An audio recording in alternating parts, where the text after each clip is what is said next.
नमस्कार और आप सभी का स्वागत है इस YouTube चैनल पे। और आज का एपिसोड नंबर 2 है। जिस किसी ने एपिसोड नंबर 1 नहीं देखा होगा, मेरे YouTube चैनल पे जाके वन नेशन वन इलेक्शन इस प्लेलिस्ट में आप जाके देख सकते हैं।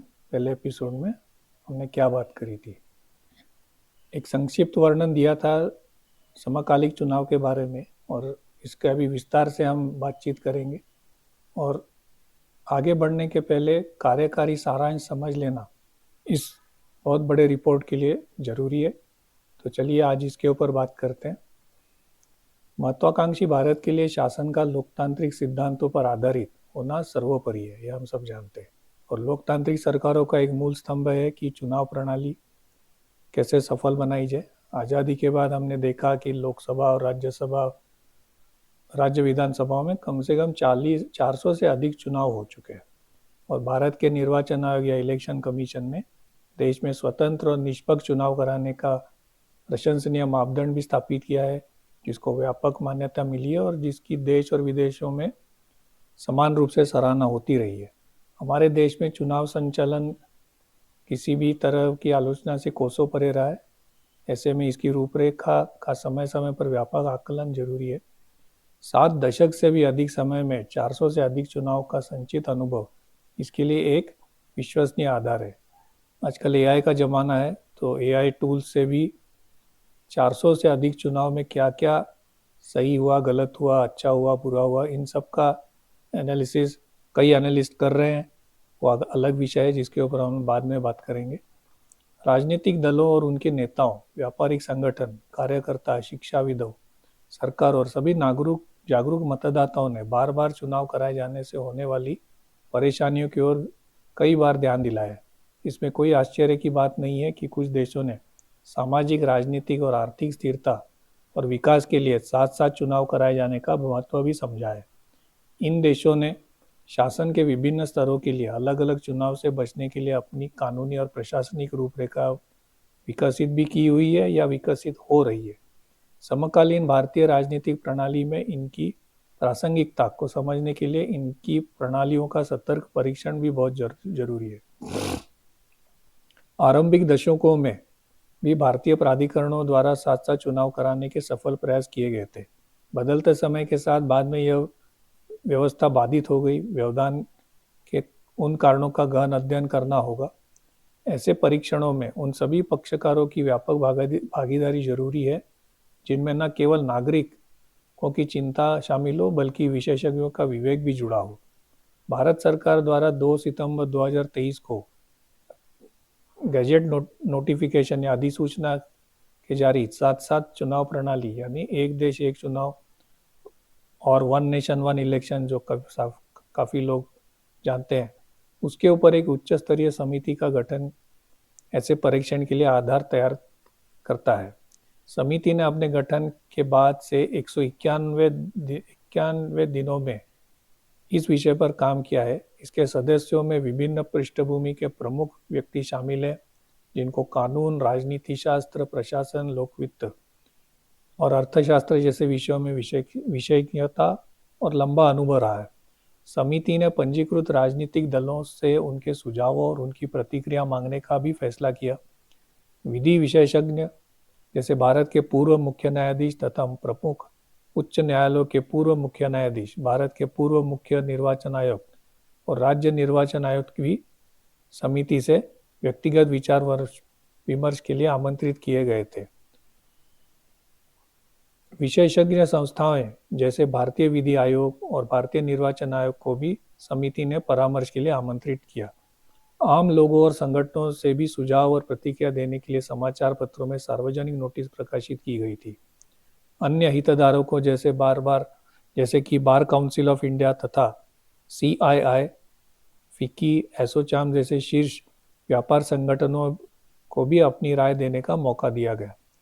देश के प्रमुख अर्थशास्त्रियों को भी समिति के साथ विचार विमर्श के लिए आमंत्रित किया गया।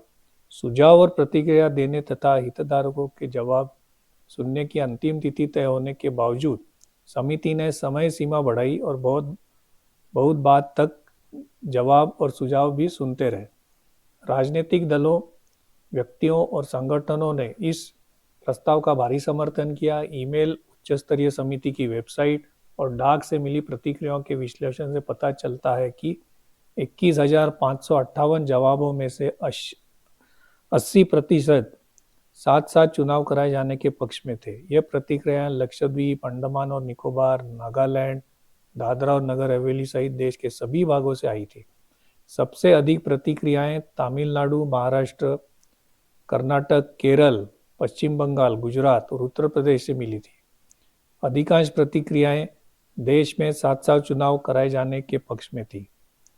47 राजनीतिक दलों से भी प्रतिक्रियाएं प्राप्त हुई थी। केवल 15 राजनीतिक दलों को छोड़कर शेष 32 दलों ने न केवल साथ साथ चुनाव प्रणाली का समर्थन किया, बल्कि समिति संसाधनों की बचत, सामाजिक तालमेल बनाए रखने और आर्थिक विकास को गति देने के लिए यह विकल्प अपनाए जाने की जोरदार वकालत भी की थी। साथ साथ चुनाव का विरोध करने वाले दलों ने यह मुद्दा उठाया है कि यह विकल्प अपनाना संविधान की मूल संरचना का उल्लंघन होगा। हमेशा विरोध करने वाले संविधान के ऊपर ही अपना दिमाग लगाते हैं। यह लोकतांत्रिक संघीय ढांचे के विपरीत क्षेत्रीय दलों को अलग थलग करने वाला और राष्ट्रीय दलों का वर्चस्व बढ़ाने वाला होगा और इसका परिणाम राष्ट्रपति शासन की ओर ले जाएगा। हमेशा की तरह एक डर का माहौल पहले से ही पैदा करके रखो। फेडरल स्ट्रक्चर जो है, सेंटर स्टेट रिलेशन खराब करो, ये इनका हमेशा का उद्दिष्ट रहा है। चुनाव प्रणाली में बदलाव से जुड़े मुद्दों के समाधान के लिए समिति ने गहन शोध और विश्लेषण किया। समिति ने सभी संवैधानिक और कानूनी आपत्तियों पर भी विचार किया जो कुछ हितधारकों ने साथ साथ चुनाव कराए जाने के विरोध में उठाई थी। इसी प्रकार समिति ने न केवल बार बार होने वाले चुनावों से जुड़े प्रशासनिक और संभार तंत्र की लागत का परीक्षण किया, बल्कि आर्थिक वृद्धि, निवेश संबंधी निर्णय, आस्थगित आर्थिक निर्णयों की समय लागत और समग्र सामाजिक संबंधों पर इसके असर का भी आकलन किया। साथ साथ चुनावों से जुड़े संवैधानिक और कानूनी मुद्दों का परीक्षण करते हुए समिति ने वैकल्पिक रूपरेखा का भी सुझाव दिया ताकि साथ साथ चुनाव का तर्कसंगत बनाया जा सके। समिति ने भारत और विदेशों में साथ साथ चुनावों का व्यापक कानूनी दस्तावेजों का भी अध्ययन किया। उसने भारतीय विधि आयोग, राष्ट्रीय संविधान समीक्षा आयोग, विधि और न्याय की विभागीय संसदीय स्थायी समिति, नीति आयोग और भारत निर्वाचन आयोग जैसे विशेषज्ञ संस्थाओं के निष्कर्षों पर मनन किया। समिति ने पाया कि सभी रिपोर्ट साथ साथ चुनाव का समर्थन करती हैं और इसके पक्ष में अनेक तर्क प्रस्तुत किए गए हैं। परामर्श के लिए आमंत्रित भारत के 4 पूर्व मुख्य न्यायाधीशों और उच्चतम न्यायालय के एक पूर्व न्यायाधीश ने साथ साथ चुनाव का समर्थन किया।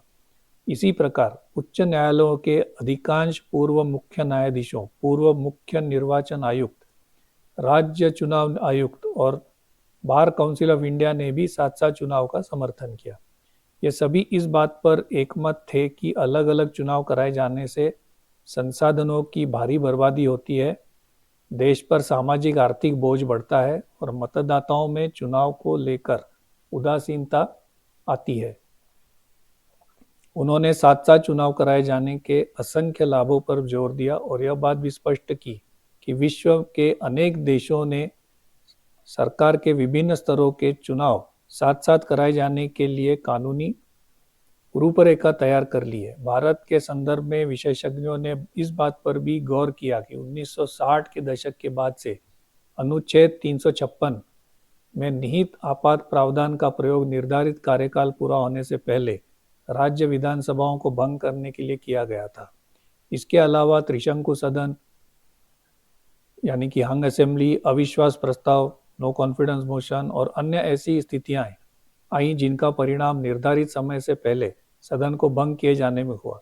इसका नतीजा यह हुआ कि समय के साथ साथ लोकसभा और राज्य विधानसभाओं के चुनाव एक साथ नहीं होकर अलग अलग होने लगे। इन परिणामों को देखते हुए उन्होंने साथ साथ चुनाव प्रणाली की बहाली पर जोर दिया। विशेषज्ञों का मानना था कि इस लक्ष्य को हासिल करने के लिए संविधान और अन्य संबंधित विधानों में संशोधन करने होंगे। उन्होंने स्पष्ट रूप से इसे इस बात पर जोर दिया कि साथ साथ चुनाव के लिए ऐसे परिवर्तन गैर लोकतांत्रिक संघीय ढांचे के विपरीत या संविधान की मूल संरचना के विरुद्ध नहीं होंगे और न ही ये राष्ट्रपति शासन की ओर ले जाएंगे। इसी तरह सत्तारूढ़ दल सहित राष्ट्रीय दलों के क्षेत्रीय दलों पर प्रभुत्व से उत्पन्न चिंताओं के संबंध में विशेषज्ञों ने यह निष्कर्ष निकाला है कि ऐसी आशंकाएं गलत थी। उनका यह भी मानना था कि भारत का मतदाता काफ़ी सजग है और उसे न सिर्फ राष्ट्रीय और क्षेत्रीय मुद्दों का बल्कि राष्ट्रीय और क्षेत्रीय दलों का फर्क भी अच्छी तरह मालूम है। इसके बहुत ज्वलंत उदाहरण है हरियाणा का चुनाव और उसके निकाल, महाराष्ट्र का चुनाव और उसके निकाल, और अभी दिल्ली का चुनाव आने ही वाला है 5 फरवरी को, वहाँ भी पता चली जाएगा। राजनीतिक दलों, विशेषज्ञों और अन्य हितधारकों से प्राप्त सुझावों के आधार पर समिति की सर्वसम्मत राय थी कि साथ साथ चुनाव से चुनाव प्रक्रिया और समग्र शासन में मौलिक बदलाव आएगा। इससे न सिर्फ सीमित संसाधनों का बेहतर उपयोग सुनिश्चित होगा बल्कि मतदाताओं को भी बड़ी संख्या में चुनाव प्रक्रिया में भाग लेने के लिए प्रोत्साहन मिलेगा। आचार संहिता लागू हो जाने से शासन और नीतिगत निर्णयों में आने वाला व्यवधान और इसके कारण आर्थिक वृद्धि में होने वाली क्षति वर्तमान की तुलना में कम हो जाएगी।